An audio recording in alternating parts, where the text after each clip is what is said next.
Insinyur Wahyudi Zahar, STMT.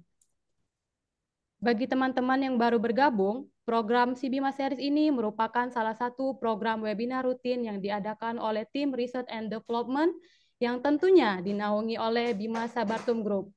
Dan Si Bima Series kali ini merupakan yang ke-37.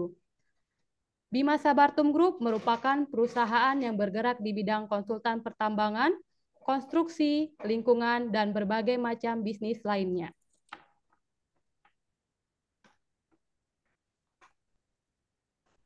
Baiklah, adapun susunan acara kita pada hari ini yaitu yang pertama pembukaan, yang kedua kata sambutan dari Direktur Utama Bima Sabartum Group yaitu Bapak Insinyur Haji Erik Wijaya STMT IPM, yang ketiga penyampaian materi oleh Bapak Insinyur Wahyudi Zahar STMT, dan yang keempat sesi tanya jawab, dan yang terakhir itu adalah penutup. Baiklah, langsung saja kita buka webinar hari ini dengan melafazkan basmalah. Bismillahirrahmanirrahim. Bismillahirrahmanirrahim. Untuk selanjutnya, kepada Bapak Insinyur Haji Erik Wijaya STMT IPM, selaku Direktur Bima Sabartum Group, kami persilakan untuk memberikan kata sambutan. Ya, baik. Terima kasih Saudara Silvi selaku moderator. Bismillahirrahmanirrahim. Assalamualaikum warahmatullahi wabarakatuh. Waalaikumsalam warahmatullahi wabarakatuh. Yang saya hormati narasumber pada Si Bima Series kali ini yang ke-37, yang saya hormati dan yang saya apresiasi adalah Bapak Insinyur Wahyudi Zahar, STMT. Beliau sudah hadir di tengah kita, alhamdulillah. Kemudian para peserta webinar Si Bima Series pada kali ini yang mungkin kita bisa lihat juga didominasi oleh mahasiswa dan tentunya ada kalangan profesional, ada perusahaan. Kemudian yang saya hormati tim Research and Development dan beberapa staf dari Bima Sabartum Group yang hadir pada kesempatan pagi menjelang siang hari ini. Kemudian semua panitia yang telah bekerja sehingga Si Bima Series pada kali ini yang series ke-7 bisa terrealisasi dengan baik. Alhamdulillahirrahmanirrahim, mari kita sama-sama panjatkan syukur kita kepada Allah Subhanahu wa Ta'ala, karena dengan nikmatnya alhamdulillah pada hari ini tanggal 29 Juli 2025 kita diberikan kenikmatan oleh Allah Subhanahu wa Ta'ala untuk bisa menyelenggarakan Si Bima Series yang ke-37, yang mana ini Si Bima Series merupakan agenda rutin yang konsisten kita laksanakan sejak Agustus 2020, sehingga dengan saat ini kita sudah masuk tahun ke-5 atau bahkan tahun ke-6 dan memasuki series ke-37. Banyak tantangan yang kita hadapi untuk bisa konsisten menghadirkan rangkaian-rangkaian webinar hingga sampai ke series 37 ini. Bapak-bapak, ibu-ibu, para peserta Si Bima Series pada kali ini, jadi temanya adalah ataupun judulnya adalah peran mineralogi dan geokimia dalam membangun model geometalurgi studi awal deposit Arinem di Kabupaten Garut, ya, Jawa Barat. Rekan-rekan semua yang saya banggakan, tentunya geometalurgi ini mungkin asing bagi kita yang notabene mungkin insan-insan pertambangan batu bara. Tapi bagi insan-insan yang bergerak di bidang mineral, ini merupakan suatu langkah awal. Suatu langkah awal untuk menentukan jenis-jenis deposit yang akan diusahakan dan nantinya juga akan mempengaruhi tipe-tipe peralatan-peralatan ekstraksi yang akan dilakukan, termasuk regen-regen kimianya yang akan dipilih nantinya. Karena memang setiap deposit itu pasti akan menentukan jenis-jenis pengolahan lanjutannya.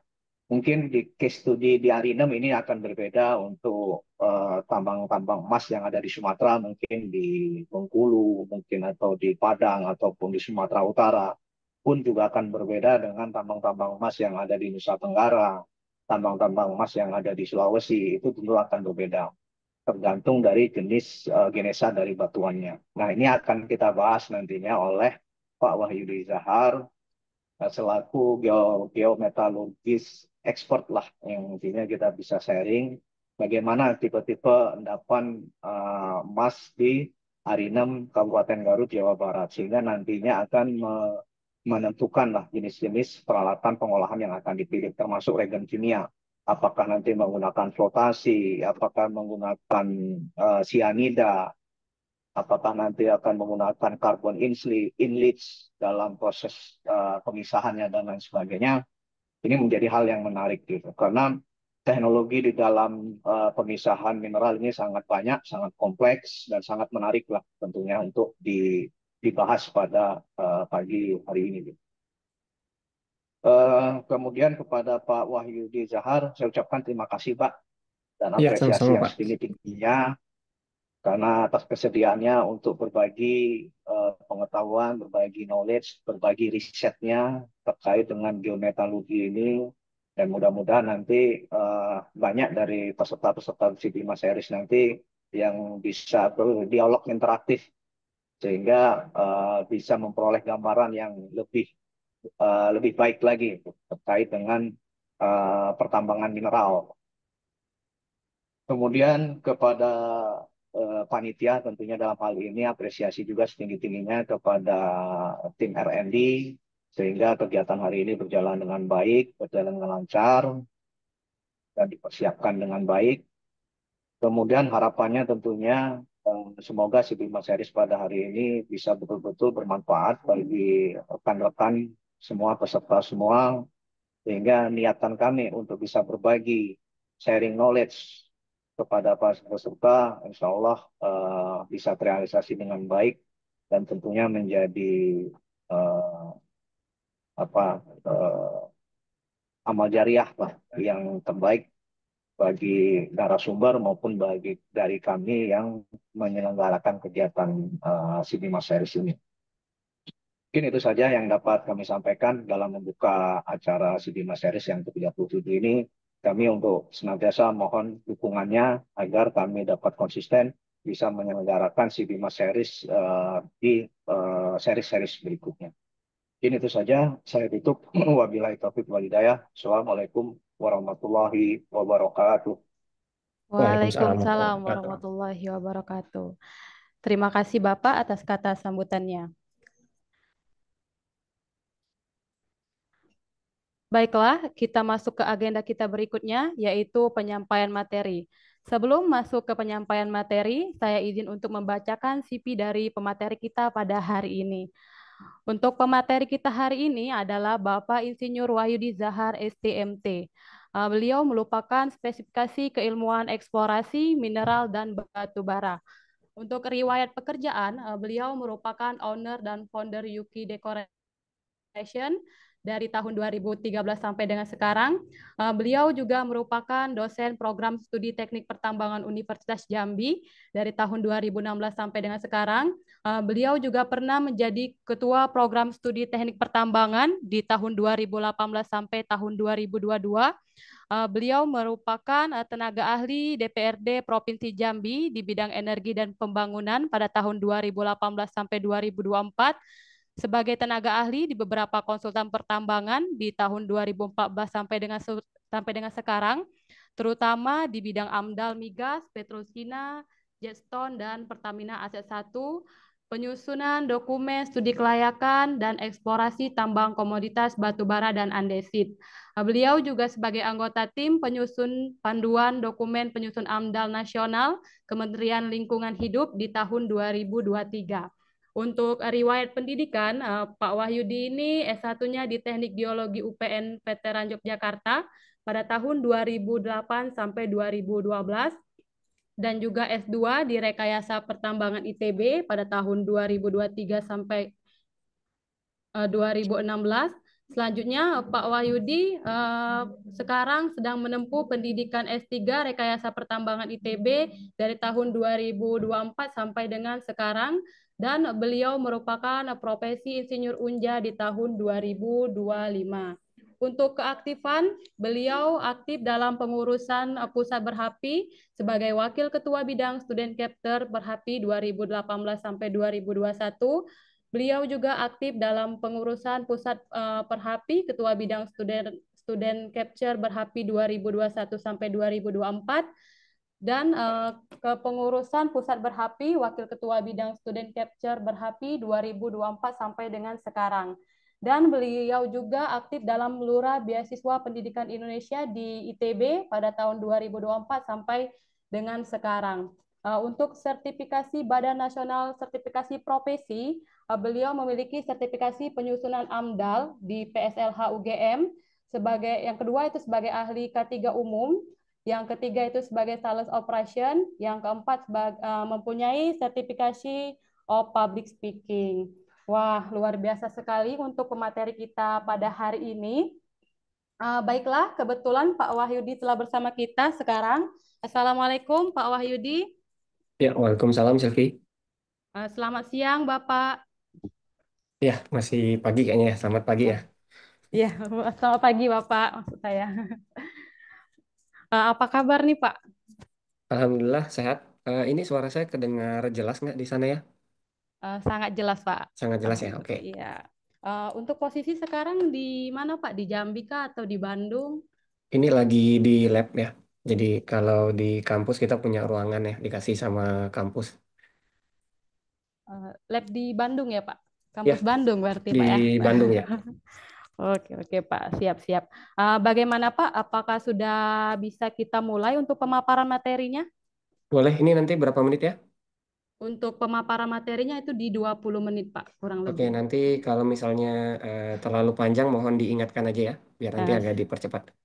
Baik Pak, baik Pak. Baiklah, kepada Bapak Insinyur Wahyudi Zahar STMT, dipersilakan untuk menyampaikan materinya. Ya, saya izin share screen ya, Sylvia. Iya Pak, silakan Pak. Ya, kemudian saya menggunakan dua device nya. Jadi yang satunya saya gunakan untuk sharing screen dan satu lagi ini untuk kamera ya.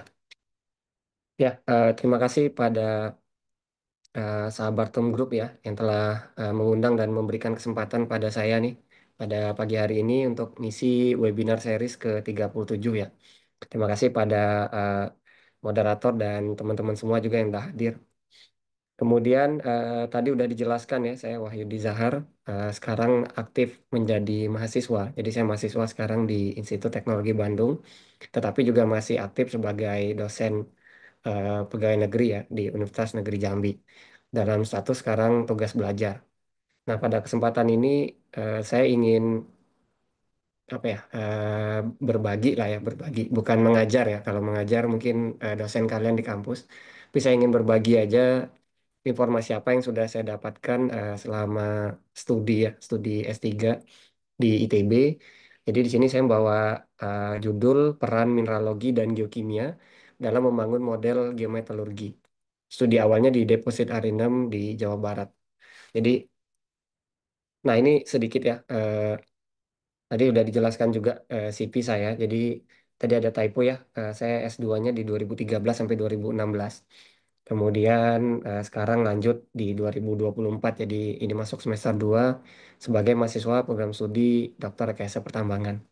Nah ini karena saya dapat informasi bahwa pesertanya nih banyak mahasiswa ya, jadi saya dikit memperlihatkan bahwa studi yang saya lakukan baik dari S1 hingga S3 ini semuanya itu di cover oleh beasiswa ya. Jadi teman-teman semua kenapa kita perlu terus belajar ya, mencari informasi baru dan mengikuti kuliah-kuliah baik di kampus ataupun kuliah di luar. Karena tujuannya ya kita biar bisa mengembangkan diri dan mudah untuk mendapatkan pendanaan. Jadi di waktu S1 saya mendapatkan pendanaan dari beasiswa Jarum Plus ya. Dan kemudian di 2013 sampai 2015 itu saya menggunakan beasiswa sama LPDP lah sekarang namanya, itu beasiswa pendidikan pascasarjana dalam negeri. Nah, kemudian di saat yang sama saya juga mendapatkan beasiswa dari Jepang karena sempat pertukaran ke sana ya. Itu didanai oleh Japan Student Service Organization selama 1 tahun. Dan terakhir, sekarang saya menggunakan beasiswa pendidikan Indonesia namanya atau BPI. Dan alhamdulillah sekarang menjadi pengurus BPI untuk ITB. Ini sejak tahun 2024. Nah, oke, kita masuk ke materinya ya. Jadi kemarin saya lihat distribusi daripada peserta yang mendaftar. Kemudian saya memahami bagaimana keilmuan kita di sarjana ya. Jadi saya mengulang sedikit ke dasar. Untuk materinya benar-benar saya rombak ya dari yang tadinya untuk saya paparkan di depan para akademisi ataupun expertise ya. Ini saya rubah menjadi lebih sederhana agar mudah dipahami oleh mahasiswa. Karena apa? Karena memang eh, karena saya tahu ya di pertambangan geometalurgi itu nggak ada mata kuliahnya atau juga tidak ada ya kurikulumnya, jadi tidak diajarkan juga di kampus. Maka hal ini akan menjadi baru buat teman-teman semua. Ya kan, apa sih geometalurgi itu? Kenapa sih kok ada nih kalimat ini sekarang? Padahal dulu di kampus mungkin diajarkan eksplorasi ya, kemudian penambangan. Mungkin pernah dengar pengolahan atau metallurgical test. Oh ini kok ada gabungan nih geo dan metalurgi misalnya. Nah ini kita back sedikit ke latar belakang ya. Jadi di kita sama-sama tahu bahwa perkembangan zaman sekarang, kita lihat bahwa permintaan mineral itu seiring dengan berjalannya waktu itu meningkat. Nah, kita pahami juga bahwa pertumbuhan populasi kita dan kebutuhan energi juga semakin besar. Yang dulu misalnya anak SD ya, itu nggak pegang handphone, sekarang udah pegang handphone nih. Berarti apa? Salah satunya komoditas tambang sudah dibutuhkan bahkan untuk ke anak kecil ya, yang dulu kita mungkin belum pegang barang itu, sekarang udah pegang. Nah, sehingga kebutuhan itu yang semakin tinggi, kemudian supply kita itu nggak bertambah. Kita tahu bahwa komoditas tambang itu merupakan hal yang tidak dapat diperbaharui selama masa hidup manusia ya. Nah, jadi kita tetap tetap butuh material itu tersebut untuk bertambah ya jumlahnya kita butuhkan untuk pengolahan. Tetapi kita tahu memang ada proses oleh lingkungan ya yang namanya recycle atau pengolahan ulang. Tetapi itu tetap tidak mampu untuk mencukupi kebutuhan pasar, sehingga tambang ini akan tetap terus berjalan sampai nanti ya mungkin bahan galian itu habis nanti ya. Nah, jadi karena hal itu dibutuhkan, tetapi ada tantangan nih. Pertama, kita udah tahu nambang itu pasti dimulai dari yang kadarnya tinggi, ya. Kemudian ekonominya yang terbaik dulu. Kemudian apa yang bisa ditambang saat itu tergantung teknologinya. Nah, sekarang sisanya apa? Sisanya tuh tambang yang dalam, misalnya harus underground. Kemudian kadar yang rendah pastinya, sehingga butuh pengolahan yang lebih banyak lagi. Biayanya juga akan lebih besar. Nah, mungkin sekarang teman-teman pada sadar bahwa Indonesia udah mulai mengekstrak sendiri ya, bikin smelter. Dulu mungkin habis tambang jual, tambang jual. Sekarang kita udah mulai eh, pemrosesan namanya. Nah, sehingga hal ini akan mempengaruhi dampak pada ekonomi dan lingkungan yang signifikan ya buat sirkular pertambangan kita. Oke, kemudian kenapa sih ada geometalurgi tadi ya? Jadi sebenarnya sejak abad ke-15 sampai ke-16 itu sudah ada bahasan geometalurgi itu, tapi kok nggak umum ya digunakan di kita di pertambangan. Jadi harusnya yang berbidang ke mineral ya, ini udah tahu buku Georgius Agricola ini dengan judul De Re Metallica ya. Ini ini buku basic sekali sebagai dasar mineralogi ya. Jadi si Georgius Agricola ini sebenarnya udah meneliti tentang mineral, konsep mineral dan perencanaan tambang. Nah, sebenarnya itu tuh udah konsep dari dasarnya geometalurgi.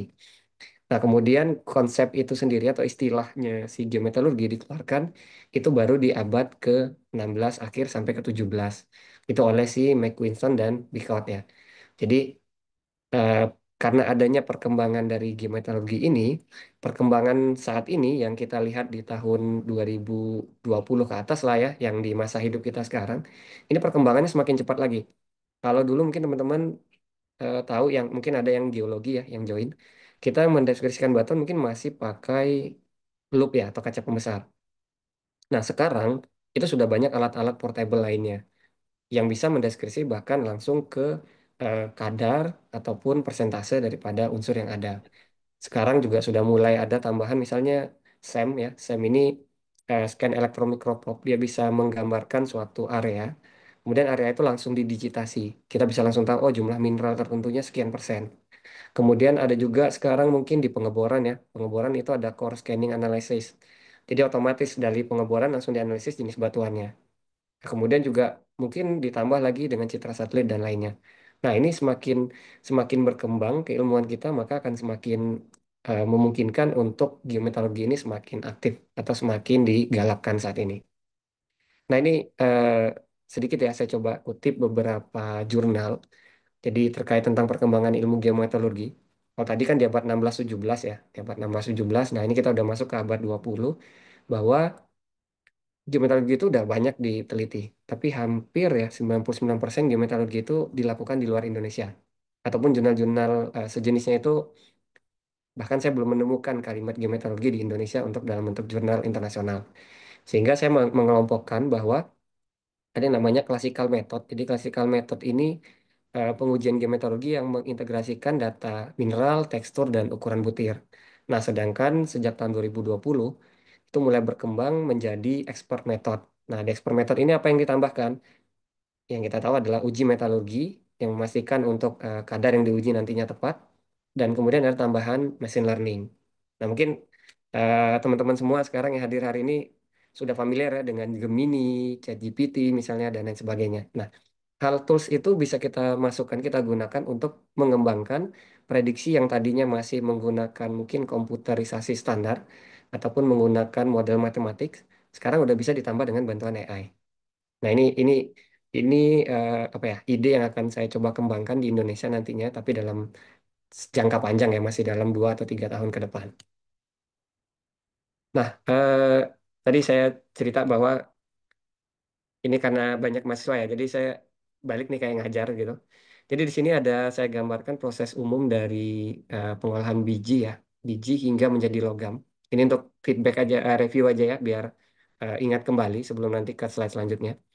Jadi kita lihat di gambar satu ya, di gambar satu paling kiri atas itu ada gambar drilling dan blasting ya. Jadi pertama sebelum kita melakukan penambangan kita pasti melakukan pengeboran dari blok-blok model ataupun blok yang sudah kita modelkan. Kemudian nanti diledakkan untuk mudah mengambil tanah ataupun bijinya. Kemudian bahan itu yang sudah dihancurkan dari peledakan itu akan diangkut bisa menggunakan ini ya truk ataupun pakai alat konveyor dan lainnya. Kemudian dibawa ke primary crusher ya, ke primary crusher. Ini tujuannya untuk apa? Untuk menghancurkan awal dengan kondisi ukuran yang kita butuhkan. Setelah dilakukan primary crushing, maka akan dimasukkan ke dalam stockpile. Nah, di stockpile ini tujuannya buat apa? Bukan cuma ditumpuk ya, tapi akan di mixing ya, atau di milling. Sorry, di mixing atau digabung untuk mendapatkan kadar rata-rata yang diinginkan. Nah, setelah di stockpile dicampur, maka akan ada proses secondary. Ya, secondary ini prosesnya digiling lagi. Ini dengan tujuan untuk memecahkan fragmen-fragmen yang tadi sudah di crushing itu menjadi lebih kecil partikelnya. Nah, proses di milling ini biasanya disebut dengan kominusi. Ya, kombinasi itu adalah proses pengecilan daripada umpan ya. Dan produk akhirnya atau hasilnya itu disebut dengan mineral liberasi. Jadi kita berharap bahwa mineral-mineral itu terlepas dari pengotornya ataupun mineral gangnya. Nah, kemudian nanti dimasukkan ke separation ya. Di separation ini dipilah ya. Pemilahannya bisa mungkin menggunakan gravitasi ya, kemudian magnetite, kemudian bisa juga flotasi dan lain sebagainya. Nah, kemudian nanti setelah itu kita kita tumpuk ya waste-nya atau sisanya atau tailingnya itu di waste dump misalnya. Jadi tiling, sisa-sisa pengolahan maupun sisa daripada bukaan tambang tadi yang tanah penutup itu ditumpuk di waste dump.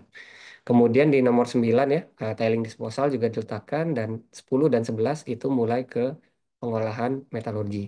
Jadi kenapa harus ada pengolahan metalurgi? Nah, tadi kan kita dapat konsentrat ya. Di poin 9 itu konsentrat dan tiling sisanya. Nah, konsentrat ini harus dimurnikan lagi. Dimurnikan lagi atau di refining, yaitu refiningnya menggunakan proses metallurgical. Atau biasa sekarang kita lihat banyak smelter-smelter yang ada sedang dibangun di Indonesia. Nah, tapi dari produk smelter ini juga menyisakan sisa.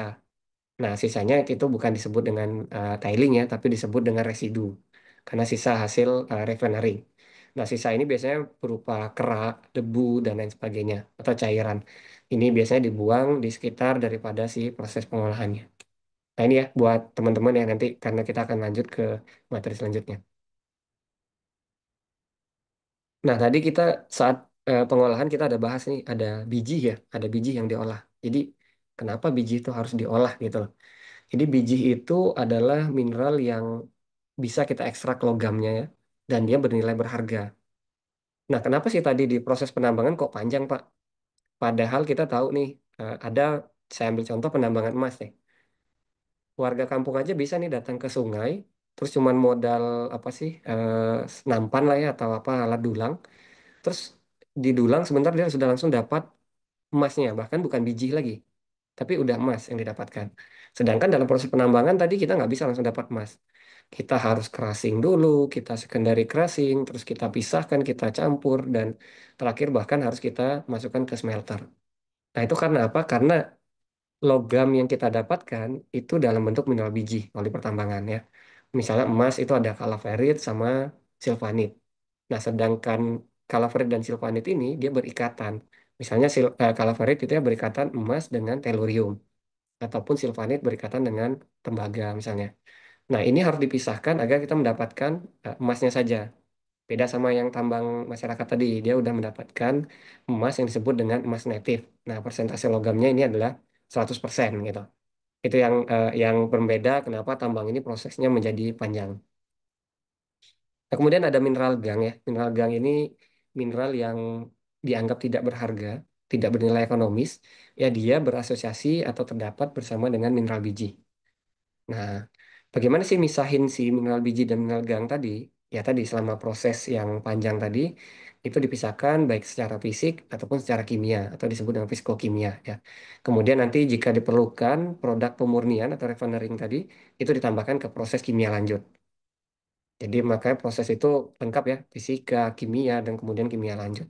Nah, kemudian eh, dari mineral gang ini kenapa dianggap tidak berharga? Karena dia sebagai pengotor di mineral. Jumlahnya tidak banyak misalnya, kemudian tidak bernilai ekonomis, dan kalau diolah pun ini membutuhkan biaya yang lebih besar. Sehingga orang akan fokus kepada eh, precious metalnya atau mineral-mineral yang berharganya. Oke ya, itu selayang pandang terkait basically kenapa keilmuan geometriologi ini penting kita pelajari.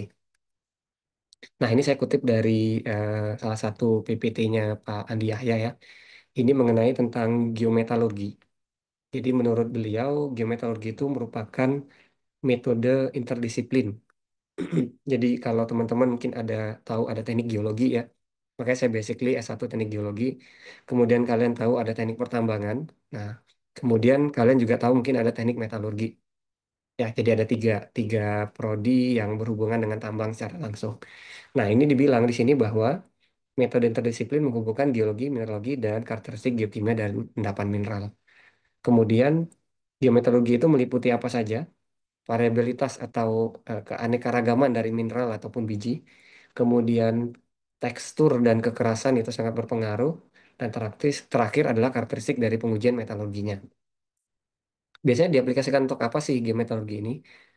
Pastinya untuk penambangan ya. Jadi tahap geometriologi ini umumnya digunakan di tahap awal, development awal, kemudian di tahap penambangan juga diproses dilakukan bahkan sampai ke rencana pengolahan. Kemudian tujuannya buat apa? Ya untuk mendapatkan efisiensi ya. Tadi karena kita punya latar belakang bahwa oh sekarang kadarnya udah yang rendah, jumlahnya sudah sedikit, jadi biayanya akan banyak ya. Bongkar batu kan sama ya, biaya ekskavatornya, solarnya akan sama. Tetapi kalau kadar yang kita tambangnya sedikit, maka penghasilan kita akan lebih sedikit. Ini nggak sebanding nanti dengan biaya penambangan. Nah, makanya tujuannya untuk mengefisiensikan mekanisme penambangan kemudian mengefektifkan mekanisme itu juga dan kegiatan pengolahan. Jadi baik dari efisiensi penambangan sampai ke pengolahan.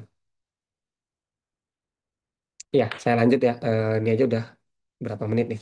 Kemudian nih geometalurgi sendiri ya. Ini saya coba rangkum secara umum jadinya menurut saya merupakan pendekatan multidisiplin yang mengintegrasikan data tadi geologi, mineralogi, dan proses metalurgi yang tujuannya untuk memahami variabilitas endapan biji. Jadi di sini nih ada dua gambar ya. Sebenarnya gambarnya sama ya. Satu yang menurut si Liscuk dan kawan-kawan. Ini kita bahas yang di bagian bawah ya. Itu di bagian awal ada yang namanya geological data. Nah, jadi kenapa kita butuh geological data yang cukup? Karena karakteristik geologi itulah yang nantinya akan menentukan posisi sampling yang tepat. Yang akan kita kumpulkan data sampelnya. Sehingga data sampel yang kita ambil dari suatu kondisi geologi tertentu itu representatif. Kemudian kita melakukan karakterisasi ya. Jadi sampel yang udah kita ambil, kita uji, kita uji lab, baik menggunakan uji fisik ya, kimia ataupun kadar daripada mineralnya. Itu tujuannya untuk mendapatkan karakteristik daripada mineralnya. Kemudian itu juga untuk mengetahui distribusi bagaimana mineral biji dan mineral pengotornya tadi. Nah, kemudian setelah kita punya karakteristiknya, maka selanjutnya kita akan menambahkan proses pengujian metalurgi. Ya tadi, karena di expert method kita perlu menambahkan proses pengujian metalurgi. Dan setelah dapat ya karakteristik metalurgi seperti gimana flotasinya, pelindiannya, ataupun kombinasinya tadi terhadap respon bijinya, kemudian kita melakukan pembangunan model. Nah ini yang di dalam kotak garis-garis ya, ini pembangunan model. Jadi model model ini model ini dibangun berdasarkan data-data yang telah kita dapatkan tadinya. Nah, model ini kemudian disimulasikan. Ini perlu disimulasikan. Tujuannya buat apa? Buat mencocokkan dengan kondisi aktual di lapangan. Nah, simulasi ini akan terus dijalankan sembari dalam simulasi itu akan didapatkan geometrical spatial mapping. Contohnya, kalau teman-teman di tambang itu mengetahui bahwa ada namanya blok model ya. Jadi blok model itu kita kita buat berdasarkan data-data sampling ya pengujian laboratorium ataupun domain yang kita bagi. Nah, kemudian ini masih berlanjut ya. Ini akan terus kembali ke geological data. Kenapa? Karena kita akan membangun model yang lebih akurat. Maka model itu akan terus kita prediksi dan kita update seiring dengan bertambahnya data dan pengujian yang bisa dilakukan. Nah, itu umumnya proses geometeorologi yang kita lakukan ya. Nah, jadi karakteristik biji dan dampaknya terhadap biometeorologi itu apa sih? Kenapa sih harus ada karakteristik biji nih? Sedangkan kan kita cuma butuh kadar sebenarnya. Tapi ngapain nguji yang lain, Pak, misalnya. Jadi biji itu atau ore itu ternyata dia punya kekerasan ya. Jadi kekerasan itu mempengaruhi apa nantinya? Pastinya untuk konsumsi energi. Nah, kalau kita melihatnya secara fokus ke suatu bidang, ya mungkin kita nggak akan ngebahas terkait ekonominya. Tetapi kalau kita secara umum melihat bahwa biji tadi di proses penambangan tadi ya, dia harus dihancurkan dulu. Maka di situ butuh penyesuaian crusher yang tepat ataupun milling yang tepat. Nah, bukan cuma crusher dan millingnya yang harus tepat, tetapi energi yang diberikan itu juga berapa besar. Nah, itu makanya kita butuh tahu kekerasan biji dari awal. Sehingga apa? Waktu ngebor, udah diuji karakteristik bijinya, kita tahu kekerasannya, maka kita udah bisa langsung tembak ke bagian belakang. Wah, nanti perencanaan tambangnya seperti ini nih. Sehingga kita harus bangun pabrik pengolahan seperti ini. Sehingga dalam penyusunan feasibility study-nya atau studi kelayakannya itu akan lebih akurat, lebih komplit. Nah, kemudian tekstur dan ukuran butir ya. Nah, tekstur dan ukuran butir ini penting juga. Kenapa? Nanti saya lihatkan gambar bahwa mineral itu ternyata tidak lepas semudah itu aja, tapi dia disungkup atau ditutup oleh mineral lainnya. Sehingga kita butuh yang namanya liberasi, pengerusan lebih lanjut untuk melepaskan mineral berharga dari mineral gan. Kemudian melepaskannya setelah dihancurkan ya, sudah dihancurkan di secondary crashing tadi, maka perlu dipisahkan, bisa menggunakan flotasi misalnya, magnetik, kalau dia bersifat paramagnetik atau diamagnetik ya, kemudian bisa langsung dilakukan cyanidasi. Seperti itu. Jadi kalau kalau kita tidak mengetahui karakteristik awal ini, maka proses penambangan itu hanya akan menjadi bias dan itu akan menjadi risiko yang lebih besar. Nah, ini beberapa analisa yang mungkin nanti teman-teman kalau ini ya fokus tugas akhir ya atau penelitiannya ke bidang mineral.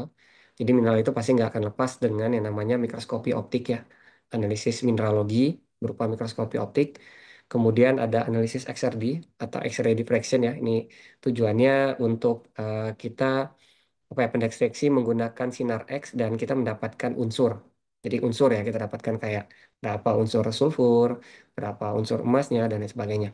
Kemudian kita bisa juga menggunakan SEM atau disebut dengan scan electron microprobe yang bisa ditambahkan dengan energi dispersive X-ray namanya.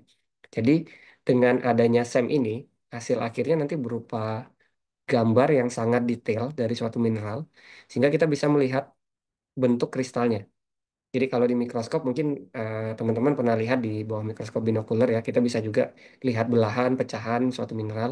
Tapi di SEM ini akan lebih detail karena satuannya bisa part per billion ya. Jadi dia eh, lebih detail lagi, perbesarnya lebih besar. Kemudian juga bisa ada EPMA ataupun KIM-scan. KIM-scan ini seperti alat otomatis ya, dia quantitative evaluation of mineralogy by scanning electron. Jadi dia otomatis akan membaca komposisi mineral apa aja yang ada di layar yang kita tembak menggunakan alat KIM-scan tadi. Nah, kemudian ada juga analisis geokimia ya. Jadi kita nggak cuma tahu sifat fisik, tapi secara geokimianya atau analisis yang kita lakukan ada XRF, kemudian ada ICP juga. Kemudian tambahan ya tadi pengujian fisik atau pengujian kombinasi itu menggunakan bisa Bondworth Index, kemudian ada SMC test ataupun ada tes UCS.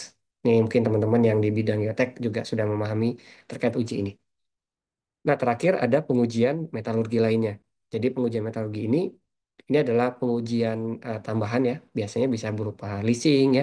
Leaching itu bisa cyanidasi, bisa menggunakan kolom leaching, kemudian diagnostik leaching dan sebagainya. Kemudian juga umum misalnya kita menggunakan gravity ya, gravifikasi. Kemudian bisa juga menggunakan magnetik atau elektrostatik. Nah, ini analisa-analisa umum yang digunakan untuk dasar kita menuju ke geometalurgi. Nah, tadi saya jelasin tentang analisa-analisa ya biar kegambar. Takutnya hanya kebayang-kebayang. Nah, ini gambaran sedikit tentang analisa mikroskopi optik ya. Jadi petografi itu dilakukan dalam dua bentuk sampel. Di kiri atas ya ada. Ini pertama dalam bentuk sayatan tipis di atas, kemudian ada bentuk sayatan poles. Nah, bedanya apa sih? Kenapa harus ada sayatan tipis dan sayatan poles? Jadi sayatan tipis ini digunakan untuk mineral yang bersifat transparan atau semi transparan ya. Nah, sedangkan kita tahu bahwa emas, perak, tembaga itu bersifat opak atau tidak tembus cahaya. Nah, mineral yang tidak tembus cahaya maka akan dianalisa menggunakan analisis sayatan poles.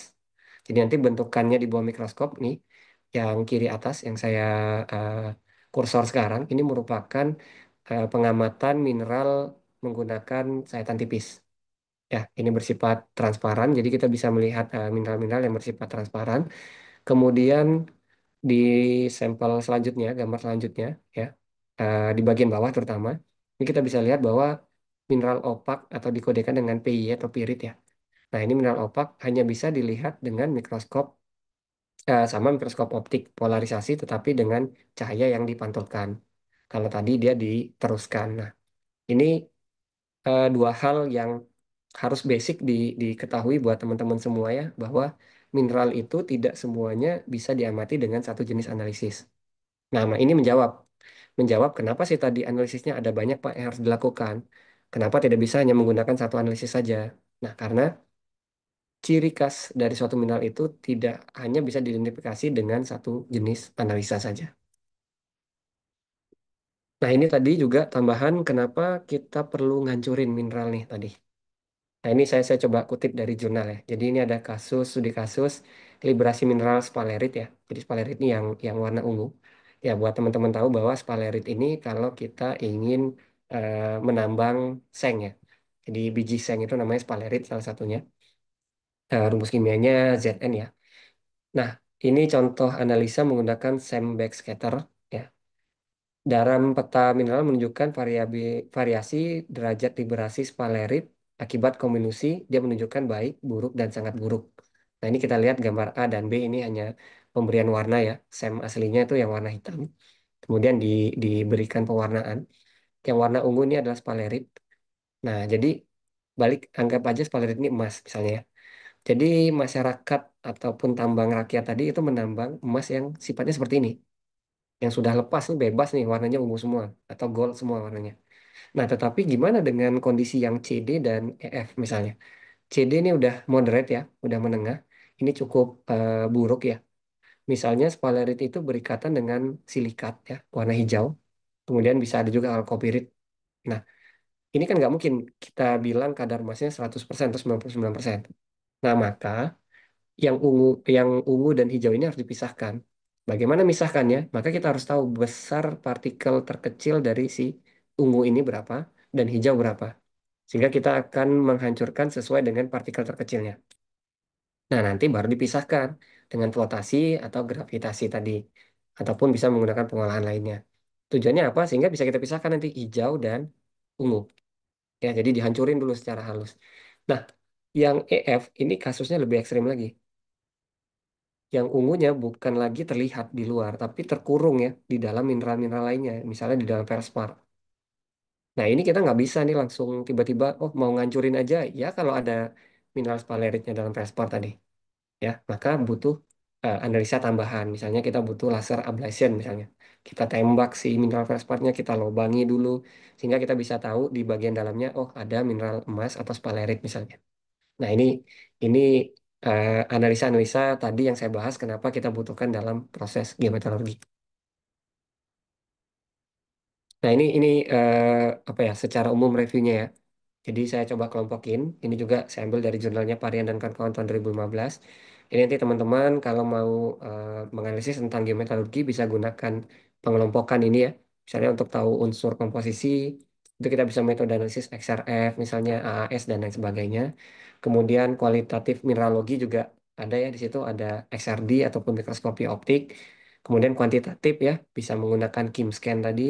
Kemudian ada tekstur juga bisa menggunakan KIM-scan, timah, dan mineralogical yang lainnya. Ini resume dari analisa yang tadi saya jelaskan. Ya, ini baru kita masuk ke arinemnya, ya. Tapi ini nggak banyak ya, karena ini saya bahas sebagai studi pendahuluan. Mungkin nanti kalau ada kesempatan lain, saya akan jelaskan khusus di arinemnya saja. Ini karena saya lihat fokusnya mahasiswa, saya takutnya jelaskan jauh tentang studi. Ini studinya juga studi doktor ya, takutnya nanti terlalu jauh dan terlalu terlalu terawang-awang ilmunya. Nah, makanya tadi saya sudah jelaskan basically dasar bagaimana geometrologi itu sendiri dan bagaimana prosesnya dan apa sih pentingnya geometrologi itu tadi. Nah, ini saya cobakan proses geometrologi tadi, saya terapkan di PT Antam ya. Jadi ini perusahaan tambang emas ya. Ini belum beroperasi, belum penambangan. Mereka dalam tahap eksplorasi menuju development. Tapi mungkin teman-teman kenalnya tuh ya kayak tambang Pongkor ya, kemudian Freeport. Ya, itu wajar karena di sana kadarnya itu cukup tinggi dan jumlahnya juga banyak. Nah, di Arinum sendiri ini punya tantangan. Maka tadi geometrologi tadi diterapkan pada yang kadarnya rendah misalnya, kemudian ada tantangan tersendiri sehingga penambangan butuh trik yang lebih baik untuk optimasinya. Nah, di Arinum ini sendiri dia merupakan tipe mineralisasi epithermal sulfidasi rendah. Ya, mungkin basic ke pelajaran teman-teman di apa ya, Ganesha Galian ya. Ada low sulfidation, high sulfidation, kemudian kalau kayak di Freeport ada tipenya porphyry ataupun endapan skarn ya, dan lain sebagainya. Nah, ini perlu perlu di review lagi buat teman-teman semua. Jadi dia merupakan urat kuarsa epithermal sulfidasi rendah yang terdapat pada formasi Jampang. Jadi formasi Jampang ini merupakan sistem endapan epithermal sulfidasi rendah dengan batuannya jenisnya adalah vulkanik andesit dan breksi vulkanik serta eh, tuk vulkanik yang sudah teralterasi. Jadi teralterasi ini maksudnya dia kena larutan panas sehingga berubah menjadi clay mineral. Sifatnya biasanya ada argilik dan silisik. Nah, karakteristik dan cadangannya sendiri di Arindem ini dari hasil risetnya Antam sebelumnya itu menyatakan bahwa mineralnya itu mengandung perak, emas, tembaga, timbal, dan juga seng. Jadi cukup lengkap sebenarnya mineral yang ada di sini. Cadangannya seiupnya dia ya. Jadi dia punya iup. Saya nggak nampilin iupnya di sini. Jadi dengan luas iupnya itu dia punya cadangan 2.204.000 ton. Di mana dari 2.204.000 ton itu tinggal nanti teman-teman kalikan saja dengan kadar rata-ratanya atau kandungan rata-ratanya 5,7 gram per ton emas. Jadi kalau kali aja 5,7 dikali 2,2 juta gitu. Nanti dapat tuh berapa ton sih emas yang terdapat di vein Arinum ini. Kemudian juga yang dinilai adalah peraknya ya. Itu ada 41,5 gram per ton. Nah, kenapa sih yang ditambang emas sama perak nih? Karena emas sama perak ini dianggap sebagai precious metal. Sedangkan Cu, Pb, dan Zn ini dianggap sebagai dengan base metal ya. Jadi base metal dibutuhkan juga, tetapi precious metal lebih berharga. Nah, ini juga arah mineralisasinya menuju ke arah eh, barat ke barat laut ya. Ini North 20 derajat east sepanjang 5.900 meter. Ya. Kemudian Ya, Arinam ini sendiri buat teman-teman mungkin yang doyan naik gunung ya, itu ada di bawah atau di kaki gunungnya Papandayan ya, di Desa Jatiwangi, Kecamatan Pakenjeng di Kabupaten Garut, Jawa Barat. Padahal kan kalau gurunya enak, udah ini Oke, mudah lanjut. bisnis. Ini saya referensi kalian dari juga berarti Ya, di GU ya. Dia 8% juga. oke, saya lanjut ya. Sorry, distract sedikit. Nah, ini ada gambaran sedikit tentang hasil observasi yang saya lakukan. 8%. Jadi di di bagian kanan ini ada peta yang warna merah oranye ya. Ini adalah peta geologi dan sebaran titik bor yang telah dilakukan eksplorasi oleh pihak Antam. Jumlah sebaran titik bor ini ada sekitar 120 lebih. Nah, hasil dari pengeboran ini telah dideskripsikan dengan rapi ya di sini di gambar yang kiri ya hasil observasinya. Ini telah dideskripsikan dengan detail baik dari litologi, kemudian jenis alterasinya, kemudian logam atau mineral apa saja yang hadir dalam pengeboran tersebut. Nah, yang saya lakukan beberapa bulan yang lalu, Jadi saya PM. melakukan apa ya pengecekan kembali data titik pengeboran ini untuk memastikan atau apa ya namanya melakukan pengujian ulang untuk memastikan data bor itu akurat. Nah, sehingga saya mendatangi beberapa titik pengeboran Dia yang yang dimana ngarahin. salah satunya data sampel itu diambil dari data lubang bor, lubang penambangan masyarakat. Jadi di gambar yang kiri ini saya melakukan pengambilan sampel di tambang emas rakyat ya.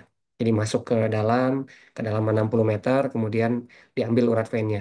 Nah, ini yang saya lakukan. Ini gambaran di dalam terowongannya tadi. Nah, apa saja sih yang sudah didapatkan informasi dari sampel yang diambil di hari 6?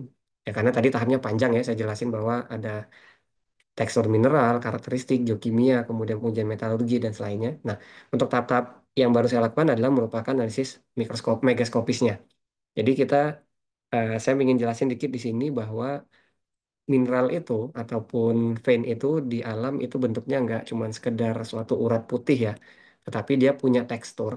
Teksturnya macam-macam. Ada yang gambar kiri atas ini disebut tekstur sakaroidal ya. Ini tekstur sakaroidal ini dia dicirikan dengan ada butiran mineral yang halus. Mineralnya pastinya kuarsa ya kalau di sini. Bisa juga eh, kalsit ya kalau dia karbonat. Dia bentuknya seperti gula gitu. Halus-halus seperti gula. Dan kemudian ini disebabkan karena saat larutan panasnya keluar atau larutan hidrotermal itu keluar dari permukaan bumi melalui rekahan rekahan ya, misalnya kekar ataupun veinlets ya, dia keluar kemudian membeku dengan cepat. Nah, makanya dengan ditemukannya sakaroidal ini bisa mengidentifikasi bahwa oh di arinam ini merupakan endapan low sulfidasi.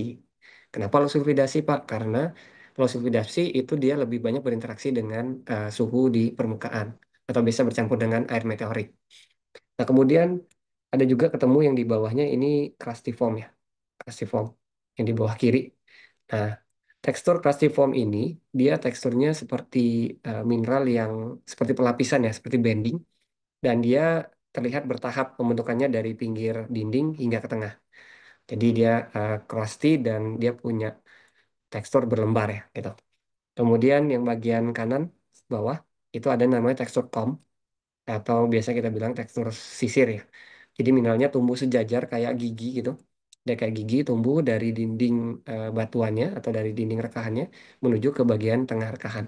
Disebut dengan tekstur comb. Dan kemudian ada tekstur-tekstur lainnya seperti lattice ataupun bladed dan color form. Ya, jadi ini tekstur-tekstur yang ditemukan di Arinam sendiri. Nah, kemudian batuan yang ditemukan tadi juga udah dilakukan pengujian data kadar awal ya dari split core sampel.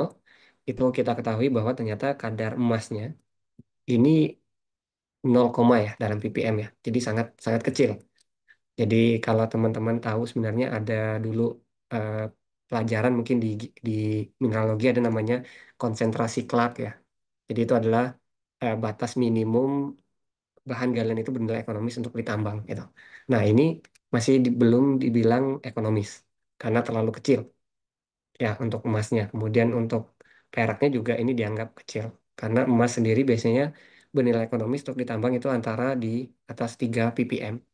Nah, kalau dia ini kan jauh sekali nih 0, nah, makanya ini butuh trik lanjutan dari pemodelan geometrologi nantinya. Nah, kemudian eh, geometalurgi tadi, output akhirnya ya, setelah kita lakukan pengujian lab yang cukup lengkap tadi, pengujian metalurgi, tes, kemudian hasil pengeboran yang harus kita validasi, dan terakhir, biasanya teman-teman kan akan bikin blok model penambangan. Ya, nah ini gambar di atas, ini bukan gambar saya ya, ini masih dari internet. Ini dua gambar blok model yang umum kita temukan dalam suatu laporan penambangan atau eksplorasi. Ya, biasanya blok model itu berdasarkan kadar. Jadi biasa kita bedain ya warna merah, kuning, hijau itu berdasarkan apakah dia kadarnya high grade, low grade ataupun medium grade. Nah, kadar ini juga dibagi berdasarkan cut off grade-nya atau kadar minimum untuk ditambang. Nah, ilmu geometrologi ini tujuannya buat apa? Buat mendetailkan kembali yang tadinya hanya kita bagi berdasarkan low, medium, dan high grade. Maka kita bisa tambahkan tambahkan analisis-analisis tadi ke dalam blok model tadi. Tujuannya biar apa? Karena kita bahas satu, misalnya kita hanya membahas kadar high grade, tetapi di high grade itu ternyata mineralnya keras, ya. Kemudian dia kecil, kecil-kecil mineralnya. Ataupun nanti secara pengolahan kita belum tahu seperti apa.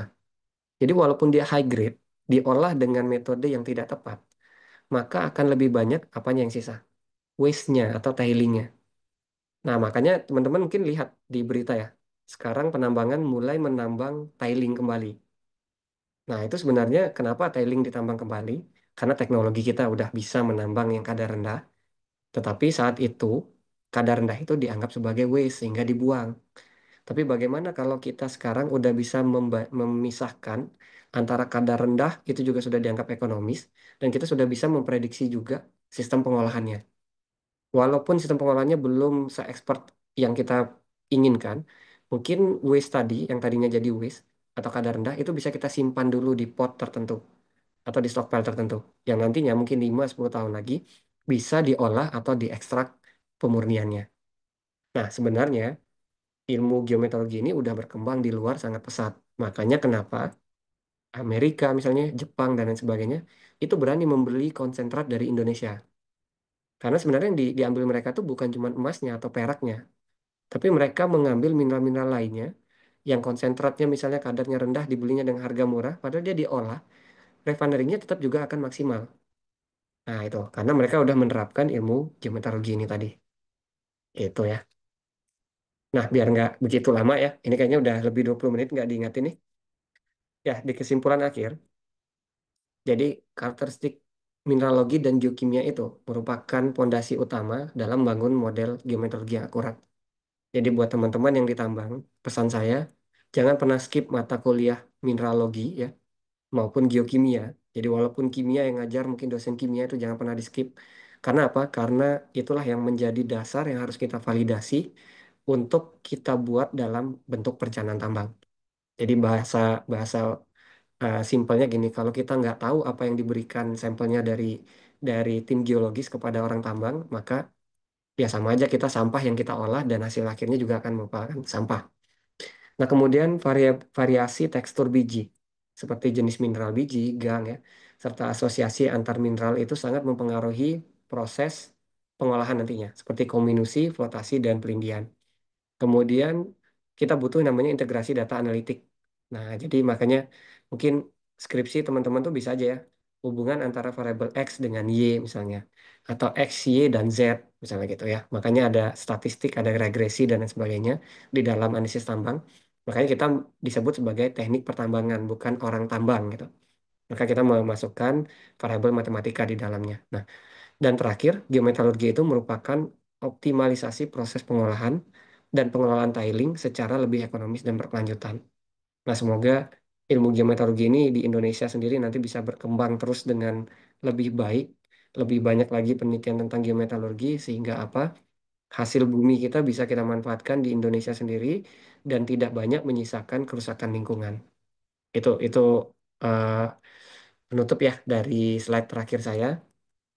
Ya, terima kasih buat teman-teman semua yang sudah mendengarkan. Mungkin kalau ada pertanyaan nanti saya kembalikan dulu ke Silvi.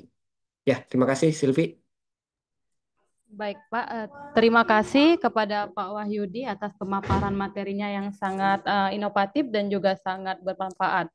Nah, baiklah rekan-rekan, Tadi kita sudah mendengar tentang apa geometalurgi, prosesnya bagaimana, dan kegunaannya dari geometalurgi. Dan juga tadi kita sudah melihat ada tipe dari karakteristik, arah, kadar mineralisasi di air NEM, dan lain sebagainya. Baiklah, tanpa berlama-lama untuk selanjutnya langsung saja kita ke sesi tanya jawab. Kepada para peserta, jika ada yang ingin bertanya, silakan mengetik pada kolom chat ataupun langsung raise hand. Oh, baiklah, di sini ada Ibu Ailuna Fatona yang ingin bertanya. Kepada Ibu Ailuna Fatona, dipersilakan, Bu. Sebelumnya perkenalkan, sebelumnya terima kasih sudah memberi saya kesempatan untuk bertanya.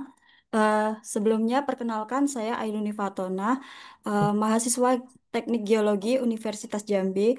Eh, izin bertanya untuk Bapak, Ya, jika suatu area tambang memiliki variasi geokimia dan mineralisasi yang tinggi, bagaimana strategi yang bisa diterapkan untuk mengembangkan model geometalurgi yang berguna secara ekonomi? oke. Langsung dijawab Silvi atau ditampung dulu pertanyaannya? Gimana? Bisa langsung dijawab, Pak. Oke, ya. Ya, Mbak Ailuni ya, menarik pertanyaannya. Ini tadi sebenarnya ada dijelaskan di slide ya, mungkin sedikit terlalu cepat saya mungkin tadi. Jadi kan Mbak Aluni sekarang semester berapa ya? Boleh tahu semester berapa nih? Semester 8, Pak. Oh, semester 8. Oh, udah mau selesai nih. Ya, di geologi itu ada Pak Wiki ya, yang ahli mineral ya. Jadi Pak Wiki mungkin sering mengajarkan terkait tentang analisa-analisa mineral. Tapi saya pahami di Unja mungkin analisa mineral yang sering teman-teman lakukan itu mineralogi optik ya, menggunakan mikroskop, ataupun ada namanya mikro SRF ya, mungkin pernah dijelaskan di Unja. Nah, jadi mineral itu sendiri sebenarnya dalam skala kecil aja ya, dalam skala kecil tadi misalnya di gambar, nah ini, yang, oh sorry, yang tekstur classiform aja, yang di bawah kiri. Ini kita bisa lihat dalam skup kecil aja, ini uang koin ya, uang koin ini mungkin tebal, lebarnya, sorry, diameternya sekitar 2,5 cm lah. Nah, kita tahu 2,5 cm ini aja udah memperlihatkan perubahan warna. Ya, perubahan warna yang cukup signifikan ini dari megaskopis. Apalagi secara mikroskopis nih. Kalau kita pakai XRF mungkin kita dapat unsurnya juga akan banyak sekali unsurnya yang harus kita lihat, kita baca. Nah, kemudian pertanyaannya, gimana Pak cara kita bikin modelnya atau buat modelnya? Oke, pertama adalah kita akan menguji spasial data area-area yang akan kita modelkan. Itu kita harus uji semua areanya. Nah, mengujinya berdasarkan apa, Pak? Ya bisa, kita bagi dulu domainnya. Misalnya kita mau nguji berdasarkan ketinggian, misalnya. Kemudian kita bisa nguji berdasarkan kedalaman. Atau mungkin berdasarkan karakteristik si mineralisasinya. Atau juga bisa kadar tadi. Misalnya kita udah uji secara kadar, kita tahu oh ada high grade, low grade, dan medium grade. Nah, sampel itu harus kita distribusi, kita ambil. Ya, kita atur lah ambil sampelnya bisa channeling sampling ataupun positioning sampling. Nah, sampel-sampel tadi kemudian dianalisa dan dirata-ratakan di area tertentu. Jadi nggak bisa kita misalnya punya hasil analisa 100, 100-nya datanya akan berbeda pasti semuanya. Nah, mungkin nanti dapat kadarnya 5 ppm sama persis 5,0. Tapi ada 5,1, 4,9, dan sebagainya. Nah, data kadar yang bervariasi tadi harus kita sederhanakan menjadi data kadar rata-rata. Kemudian data kadar rata-rata itu dimasukkan ke dalam software pemodelan sebagai input domaining. Misalnya bisa di software Surpak ya, ataupun Yasis yang baru. Nah, itu kita harus masukin domaining-domaining, semakin banyak domaining yang Mbak Aluni masukkan, semakin detail data geologis yang dimasukkan kepada software itu, maka blok model yang akan dihasilkan juga akan lebih akurat. Nah, jadi teman-teman perlu pahami juga bahwa software Surpak itu sebenarnya kenapa tidak ada di kurikulum kampus ya sebenarnya tidak wajib diajarkan. Karena itu hanya tools yang terus seiring waktu itu terus berjalan. Tetapi basic yang penting adalah mineralogical dasarnya yang bisa nanti diinputkan ke dalam software. Nah, makanya seperti Surpak, Mindscape itu bisa didapatkan dalam bentuk kursus. Ya, kursus mungkin 1 minggu, terus dapat sertifikasi, oh bisa menggunakan software gitu ya. Tapi data yang diinputkan ke dalam software itulah yang paling penting. Nah, jadi blok model yang nantinya akan dibuat Apakah warnanya seperti ini ya, misalnya hanya oranye, ungu, merah, dan pink misalnya. Dengan semakin banyak input data yang dimasukkan, maka warnanya akan semakin lebih banyak lagi. Nah, itu. Jadi setiap warna nanti akan memberikan informasi bagaimana si penambang secara selektif untuk melakukan penambangan. Misalnya warna kuning, oh ini harus di crushing dulu, masuk ke mill misalnya. Oh kalau warna merah, oh ini bisa langsung disianidasi nantinya. Atau misalnya yang warna apa lagi warna biru atau ungu, oh ini kadarnya sangat rendah nih. Ini dia harus dihancurin lagi sampai seperti bubur misalnya atau mes tertentu 200 mes atau 100 mes misalnya. Nah, baru bisa disianidasi. Nah, ini fungsinya geometalurgi tadi. Jadi, walaupun nanti kita akan banyak apa ya rencana bentuk pengolahannya. Nah, ini tetapi hasilnya akan lebih optimal. Itu. Itu Mbak Aluni. Ya, saya kembalikan ke Mbak Silvi ya. Artinya gangguan Mbak Aluni ya. Baiklah, kepada Mbak Aluni, apakah sudah dipahami untuk jawabannya, Mbak?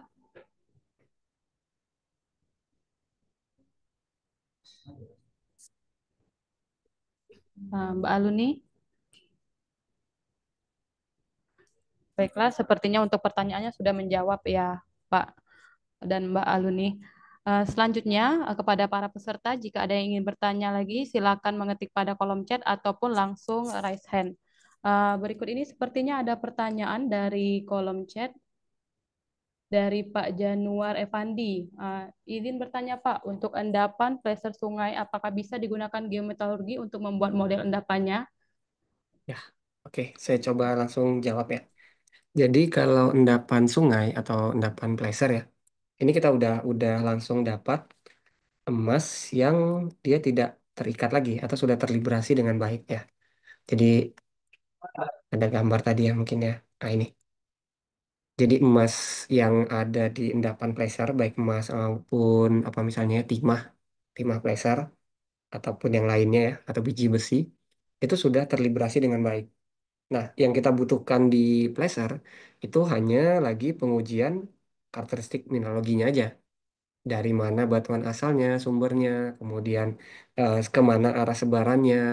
Jadi kita nggak perlu lagi sebenarnya sedetail di geometalurgi, Pak. Jadi kalau pertanyaannya, untuk endapan placer sungai apakah bisa digunakan geometalurgi? Bisa, bisa juga ya. Karena tapi geometrinya sederhana gitu. Jadi hasil endapan sungai itu dianalisa secara mikroskopi sudah cukup. Kemudian dianalisa secara kadar ya atau geokimia. Kemudian kita nggak perlu memodelkan blok penambangannya, tetapi kita bisa langsung membagi area yang mempunyai sebaran endapan tadi. Nah, yang dibutuhkan pada endapan placer adalah sebaran endapan. Nah, makanya mekanisme eksplorasi endapan placer juga beda ya sama yang tipe sebarannya primer. Jadi kalau placer mungkin kita mengikuti endapan sungai, baik sungai yang ada sekarang ataupun sungai purba. Kemudian juga kita akan mencari di mana sumber atau kontrol mineralisasinya. Sehingga kita bisa tahu oh, mineralisasi ini bersumber dari mana dan apa ya, apakah sumbernya ini bisa juga dilakukan penambangan nantinya. Itu. Jadi kalau pertanyaannya ringkasnya, apakah endapan placer sungai bisa digunakan untuk meteorologi? Bisa, tetapi sangat sederhana. Gitu. Oke, Mbak Silvi. Baiklah, kepada Bapak Januar, apakah sudah dipahami untuk jawabannya Pak? Iya Bu, terima kasih Pak Wahyu. Ya, Jadi gini Pak, di, di tempat saya itu ada kasusnya dia melakukan penanaman, tapi menggunakan kapal turun PKSM yang tadi pendapatnya pressure gitu ya Pak ya. Sehingga di saat dia melakukan penambangan itu banyak yang zonk Pak, hasilnya zonk. Jadi makanya saya tanya apakah geometeorologi ini bisa kita gunakan untuk memaksimalkan modelnya sehingga di saat penambangan itu optimal dia Pak yang kita dapatkan hasil seperti itu. Mengingat ya. banyak kasus di tempat kita itu dia kayak bukan eksplorasi sudah masuk udah tahap ke kopi gitu ya Pak kan ngembang gitu tapi banyak yang zong gitu. Oke, ya. Di awal saya agak terputus, Pak. Jadi ini di tambang mana, Saya Pak? juga terputus Pak suaranya mohon maaf. Ya, di tambang mana, Pak? Aceh Pak. Oh, di Aceh ya. Ya. Tadi ini areanya placer kan ya? Iya, Ya. Jadi kalau Pleasure area yang di Sungai. Oke, di area sungai ya. Jadi kalau Mungkin placer, Bapak tahu di area arah Tutut dulu Pak. ah, ah. Eh, yang punya Bu Titi dulu, Titi Oh iya Soeharto. iya iya Nah, iya Pak, di kebayang. sana. Nah, Jadi kosongnya ini karena apa Pak? Ujinya apa tadi? Uji yang dilakukan? eh, dari mereka cuma pengujian eksplorasinya kan ngebor aja sih, cuma kedalamannya berapa saya kurang tahu kan. Tapi pada saat mereka melakukan penambangan banyak yang kosongnya Pak. Artinya tidak sesuai dengan ekspektasi yang diharapkan. Oh iya, oke Nah, Pak. makanya saya bertanya apakah biometalurgi ini bisa kita terapkan nggak untuk memaksimalkan modelnya sehingga pada saat kita menambang itu dapat hasil, Pak. Ya, oke Pak. Jadi kalau kasusnya seperti yang Bapak bilang tadi, ya, eksplorasi untuk emas placer yang bukan di sungai mungkin ini ya bahasanya karena ada pengeboran. Jadi penambangannya mungkin di area Sungai Purba ya. Sama kayak kalau di Jambi itu daerah Bangko, tapi di daerah ke dekat arah ke Kerincinya. Jadi biasa tuh apa ya daerah bekas sawah tuh, sawah rumah itu digali lagi untuk ditambang ya. Nah, kenapa Kalau ini banyak? di sungai, Pak. Oh, ini di sungai ya Pak ya. Jadi Iya. sungainya mau ditambang Pak. Cuma sudah sungainya sudah jadi pantai gitu, sudah jadi apa? Sedimentasinya sudah banyak gitu. Oh Tapi iya sungai iya. ada di pinggir-pinggirnya di bor gitu. Oh iya Pak. Nah, jadi berarti Sudah tahu. kontrol mineralisasi awalnya itu bukan sungai yang sekarang, Pak, berarti. Jadi ngebornya jangan ngikutin pola sungai, tapi harus dipelajari struktur sungai purbanya. Nah, kita kita makanya tadi saya bilang perlu trace ya, dari mana sumber asal si mineraloginya.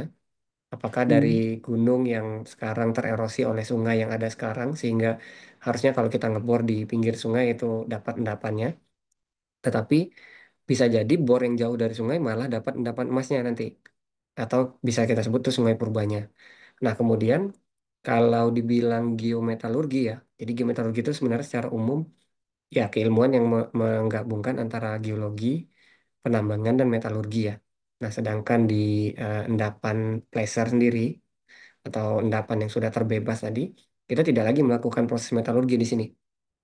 Ya, kita hanya butuh eksplorasi yang lebih detail, mungkin dirapatkan titik bornya, ataupun ya permodelnya harus diperbaiki, Pak. Karena kalau mass placer itu kan dikontrol bukan jalur mineralisasi lagi, tapi dia dikontrol oleh struktur sekunder ya, erosi, kemudian aliran sungai dan lain sebagainya.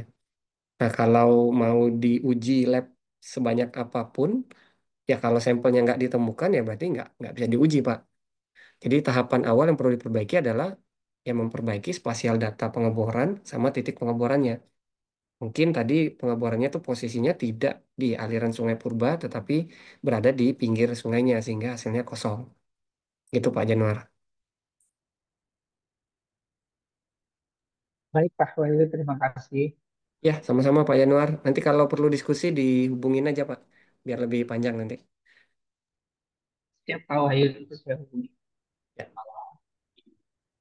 Siap, terima kasih Pak Wahyu. Baiklah, gimana Pak Januar, apakah sudah dipahami untuk jawabannya? Clear Pak. Clear Bu. Clear Bu Silvi. Sorry. Baik Pak, untuk pertanyaan sudah menjawab ya Pak.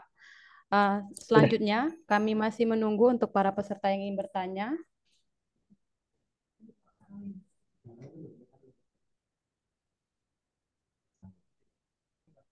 Izin pada kolom chat ini terdapat pertanyaan, Pak. Ya. Teknologi apa yang bisa diterapkan untuk proses ekstraksi kadar rendah dalam pertambangan mineral biji emas seperti di case di Arinem dengan rata-rata kadar di bawah 3 ppm? Itu dari Pak Wahidin Zuhri. Oke, siap. Sebentar saya buka PPT-nya ya. Jadi saya mau lihat ini nih.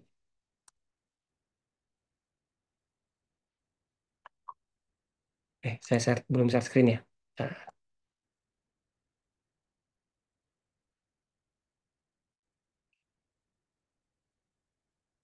nah, jadi pertanyaannya tadi teknologi apa yang diterapkan untuk proses ekstraksi ya, untuk ekstraksinya. Nah, di sini saya coba untuk ekstraksinya masih yang sederhana ya. Ini diagram alir penelitian yang saya coba susun untuk di Arinum. Jadi data-data primer batuan tadi yang ada nantinya itu dianalisis. Ini saya next dulu ya.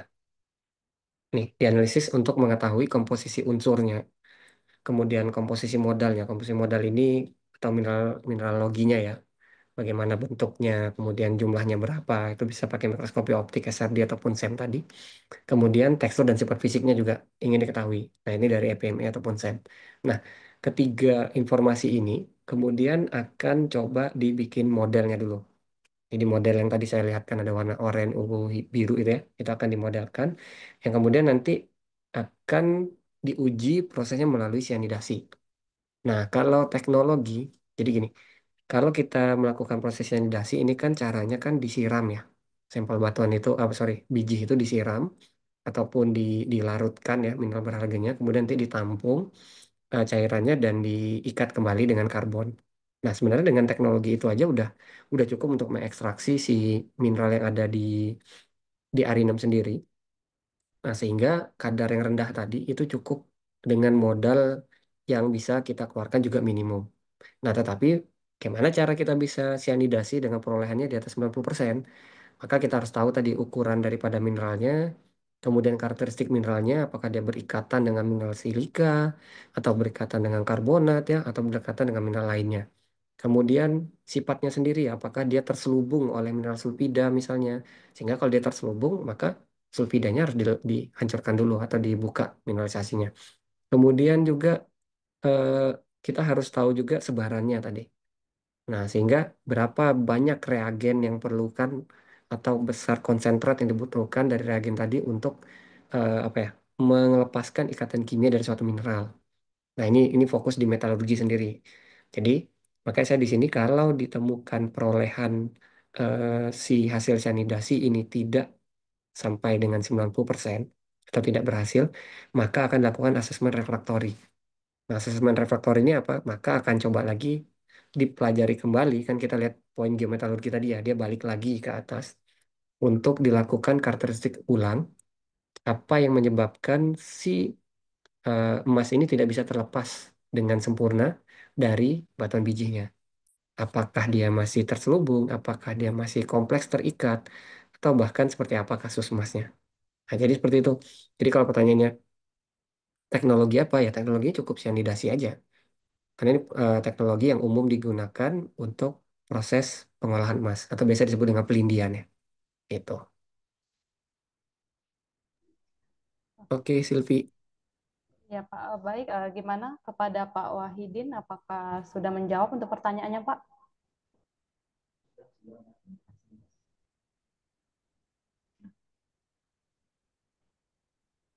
Baik, untuk pertanyaannya sudah menjawab ya Pak. Selanjutnya ada lagi nih Pak di kolom chat untuk yang bertanya. Izin bertanya, apakah proses ekstraksi metalurgi emas dipengaruhi dengan besaran kandungan sulfur dan mineral sulfid, Pak? Oh iya, oke. Ya pasti ya. Sangat pasti sekali. Tadi di di PPT saya yang sebelumnya yang ini ya. Nah, masih loading ya di layar ini ya. Mat, salah deh.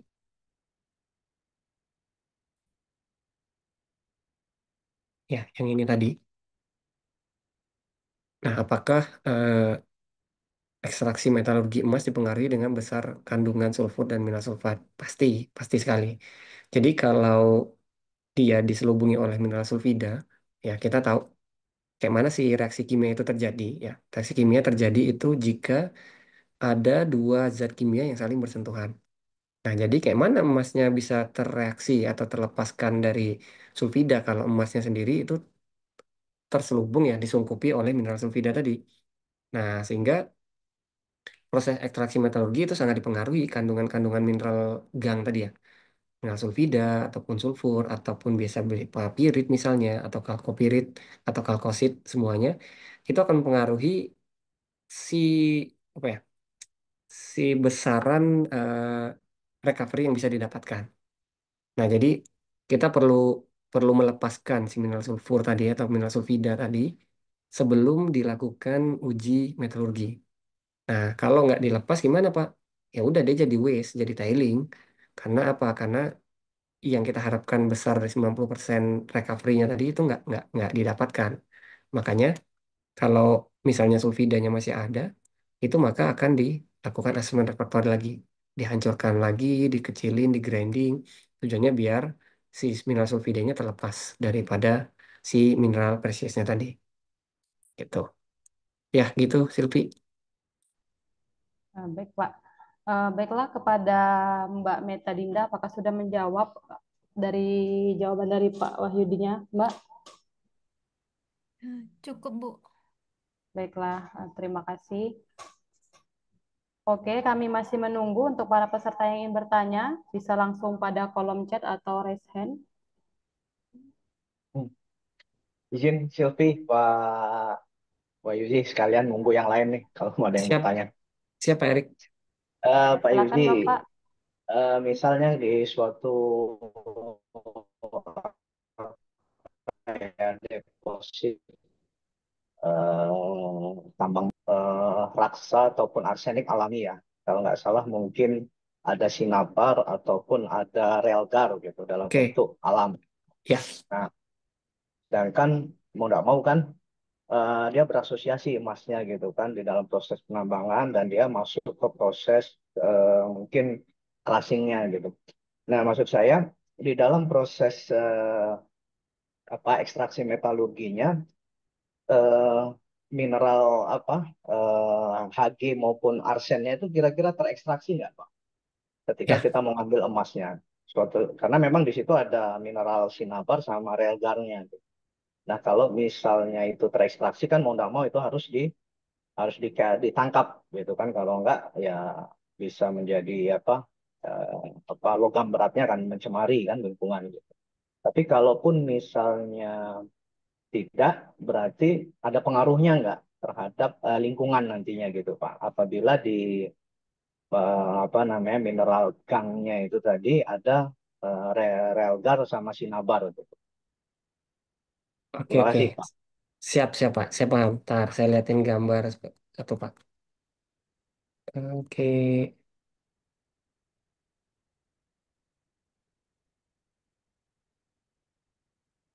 Nah, ini saya coba share screen ya. Nah, ini di Arinem Pak. Jadi di Arinem itu proses penumpukan bijinya itu harus dilapis dengan geotekstil atau geomembran nih. Ya, Nah, ini tujuannya biar apa? Biar tidak terjadi pencemaran terhadap lingkungan nantinya. Nah, jadi bijinya yang ada di sini ini kan belum diolah. iya, Sangat mungkin betul. ya, sangat mungkin dia mengandung logam-logam berat tadi. Sehingga saat penumpukan pun dia perlu dilakukan kehati-hatian untuk tidak menumpuk di sembarang tempat. Beda ya case-nya kalau mineral ini masih di alam, itu nggak dianggap apa ya, nggak dianggap sebagai kewajiban tambang untuk dijaga ya. Tetapi kalau sudah ditambang, kemudian ditaruh di area stockpile, maka harus dijaga seperti ini.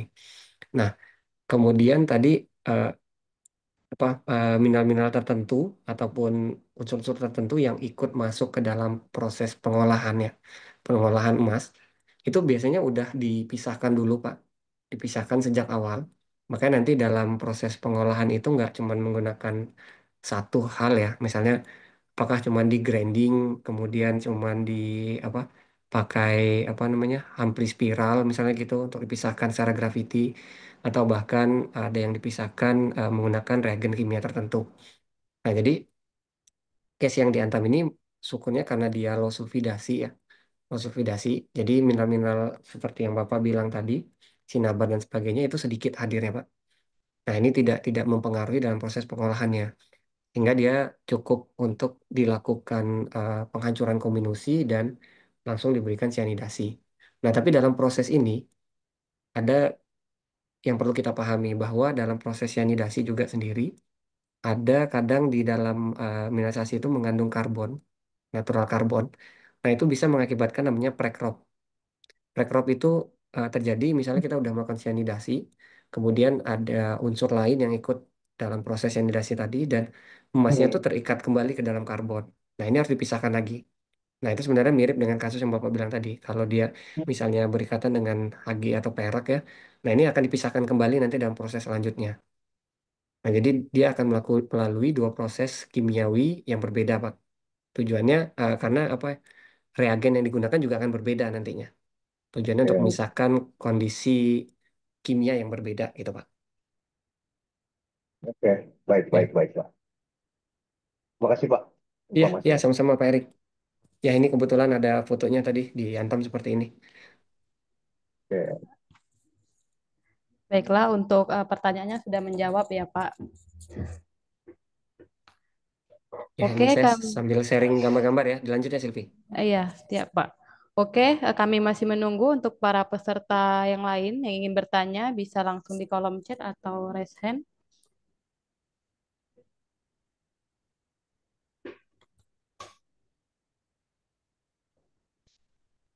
Eh, izin nambah lagi kalau gitu, Pak Ya, ya Pak Erik. Wahyudi. Siap. Misalnya begini, Pak, Silakan. dalam proses pemisahan ya dengan carbon in leach tadi ya, itu Ya. tadi kan ore-nya di apa ditumpuk gitu. Ada regen tambahan lagi nggak, Pak, di dalam proses tumpukannya tadi, Pak, yang Nah, dipakai, kalau Pak? ya kalau untuk itu Pak yang diantam sendiri saya belum belum dapat informasi Pak ya. Apakah Hmm, ditambah regen tambahan? Tapi untuk yang saya lihat ya di penambangan masyarakatnya yang saya lihat ya, itu mereka tidak menambahkan lain Pak, cukup sianidasi aja. Jadi sampel itu dihancurinnya ya, dihancurin. Ini yang standar sudah saya lihat di ya, digiling, dihancurin apa ya gelundungnya namanya.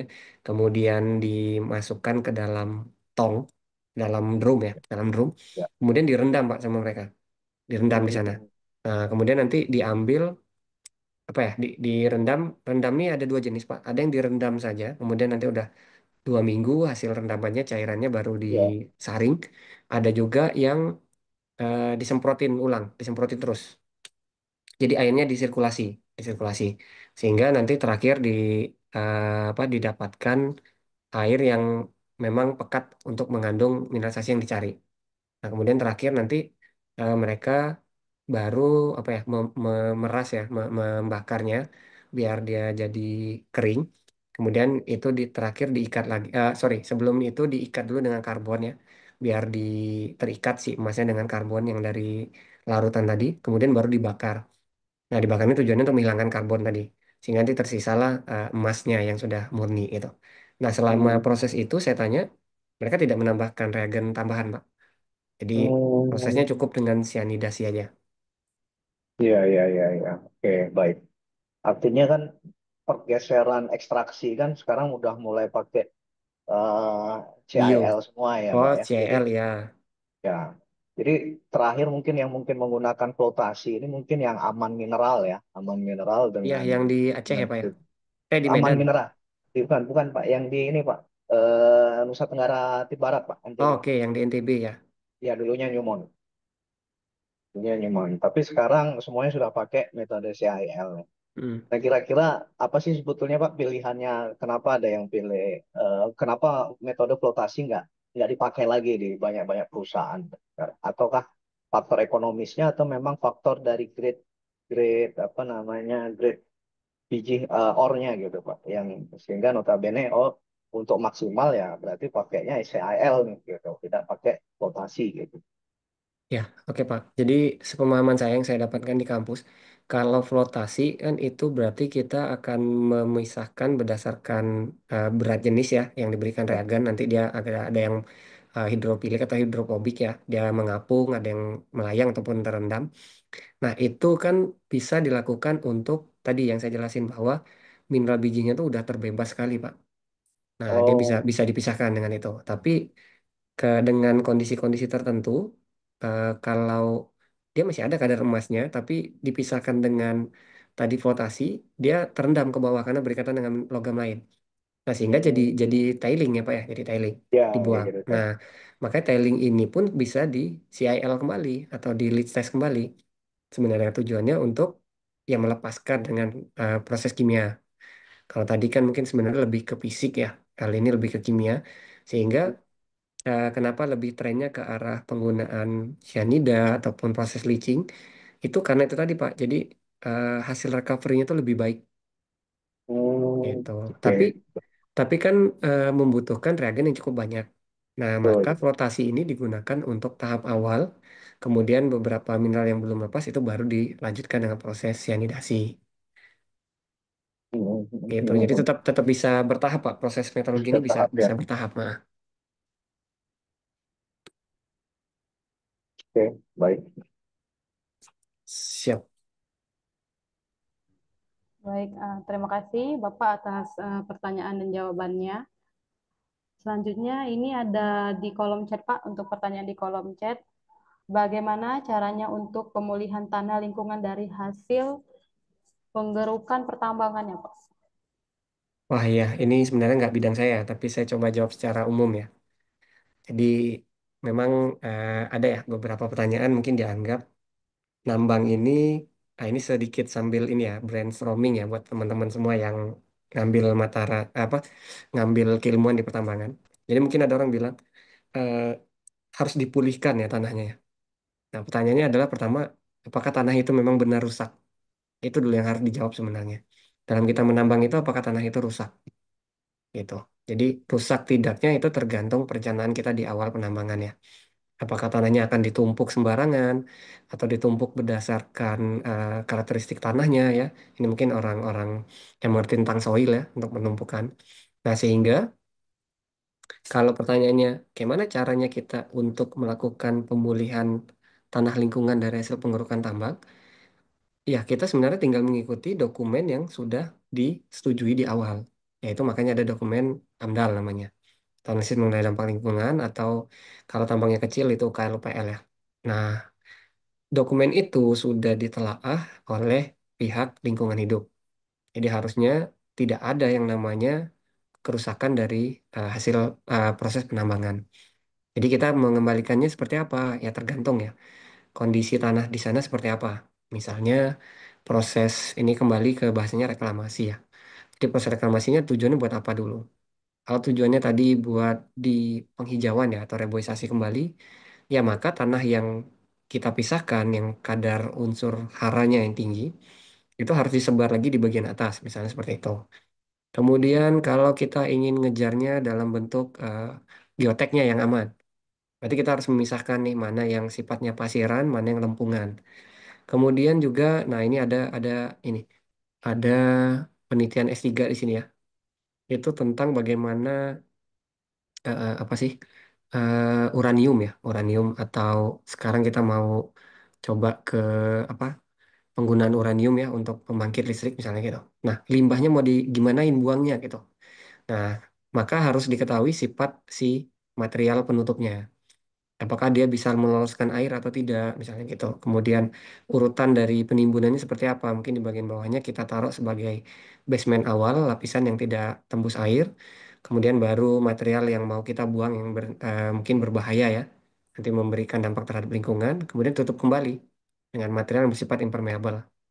Nah, jadi macam-macam ya cara untuk pemulihan tanah lingkungan. Tapi kalau bahasa umumnya, kalau di pertanian mungkin gimana cara benerin tanah lingkungan? Ya dikasih pupuk kalau kata mereka gitu. Ya, kalau pertanian mungkin bilang kasih pupuk gitu. Diolah kembali tanahnya. Kalau kita di pertambangan mungkin kita pilah dulu apakah tanah ini mengandung humus atau tidak, apa dia topsoil atau disebut tanah pucuk atau dia sebagai tanah penutup saja. Nah, atau lingkungan mungkin mereka akan membahas lagi lebih detail lagi ya. Mungkin ini akan digunakan untuk apa nantinya? Apakah area lahannya akan dijadikan pabrik, lahan sawit, ataupun cuma sekedar penumpukan area saja. Nah, ini macam-macam untuk mekanisme pemulihan dari tanah lingkungan. Ya, gitu Mbak Silvi. Baik, terima kasih Pak atas jawabannya. Bagaimana kepada Mbak Rizka, apakah sudah dipahami untuk jawabannya?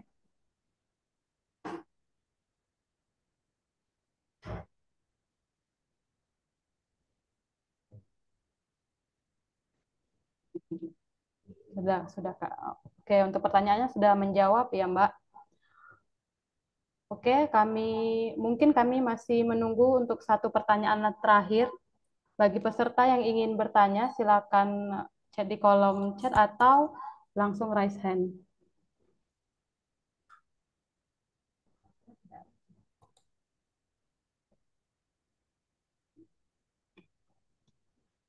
Oke, kami masih menunggu untuk satu peserta yang ingin bertanya. bisa langsung di kolom chat atau raise hand. Izin Pak, di sini ada dari Anal Hakyawan, izin bertanya, sekiranya apakah ada korelasi antara analisa metalurgi seperti penggunaan scan atau MLA dengan perform metalurgi dari hasil uji seperti latching atau voltation, Pak? Oke, sebentar saya cari PPT-nya tadi ya.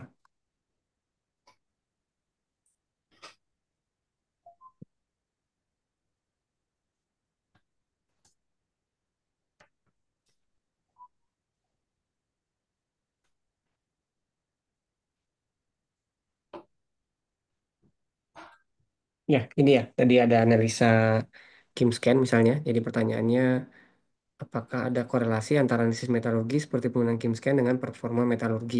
Oh ya, udah. Jawabannya udah pasti ada ya.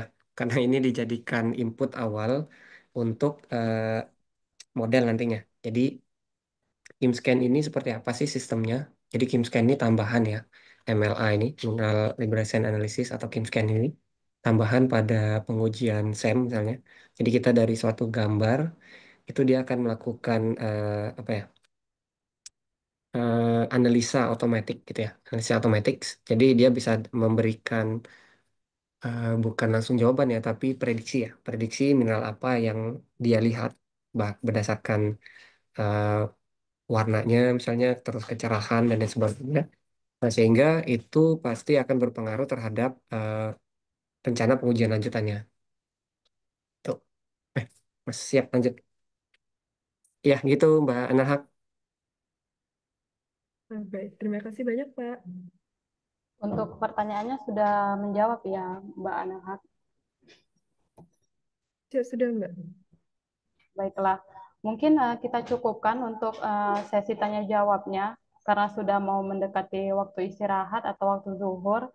Untuk selanjutnya kita lanjut ke sesi penutup. Baiklah, sebelum menutup acara Sibima Series kali ini, marilah kita untuk berfoto bersama dulu. Kepada para peserta bisa on cam sebentar.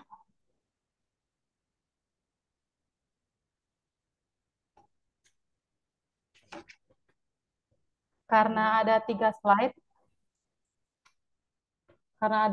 slide, mari kita mulai pada slide pertama.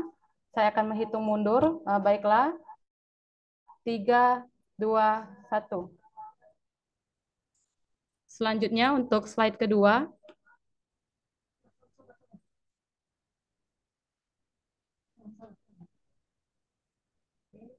3, 2, 1. Dan untuk slide terakhir,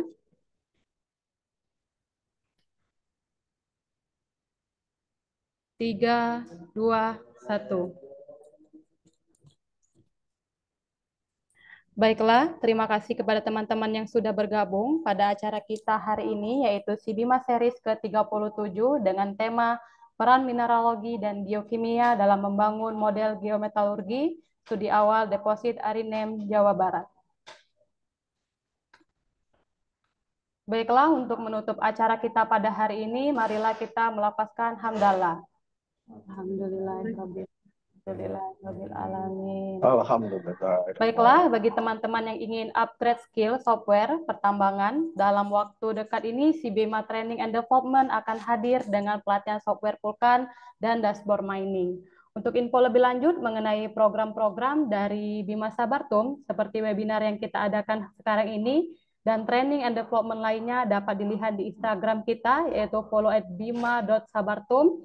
Selanjutnya untuk LinkedIn kita itu di Bima Sabartum Group, dan juga di YouTube kita itu ada Bima Sabartum Channel. Dan untuk mengetahui info lebih lanjut mengenai Bima Sabartum dapat diakses melalui website kita yaitu www.bimasabartum.co.id. Baiklah, saya akhiri webinar hari ini. Apabila ada salah kata atau perbuatan, saya Silvi Lestari. Mohon maaf atas nama pribadi maupun nama Bima Sabartum Group. Terima kasih dan saya akhiri. Wassalamualaikum warahmatullahi wabarakatuh. Waalaikumsalam warahmatullahi wabarakatuh. Terima kasih, Terima kasih Ya, Pak Pak terima Wahyudi. kasih Mbak Silvi, Pak Erik. Waalaikumsalam. Pak Mudah-mudahan Erik tadi ya dapat bisa salam ketemu lagi. dari Pak Terima Steve, kasih Pak. Pak Wahyudi, Bu Oh, Selvi. Steve Nalendra ya. Iya, Steve Baik. Nalendra. Dia kan lagi S3 juga di geologi ya, Pak. Oke, betul. Ya, Salam kembali, Pak. Terima kasih, Pak. siap, siap. Ya, makasih Pak Silpi, nanti tolong Ya, dikirim ini ya, screenshotnya ya. Siap, Pak. Ya, Terima kasih, makasih. Bapak. Yo, pamit. Assalamualaikum. Sehat selalu, Pak. salam warahmatullahi wabarakatuh. Assalamualaikum.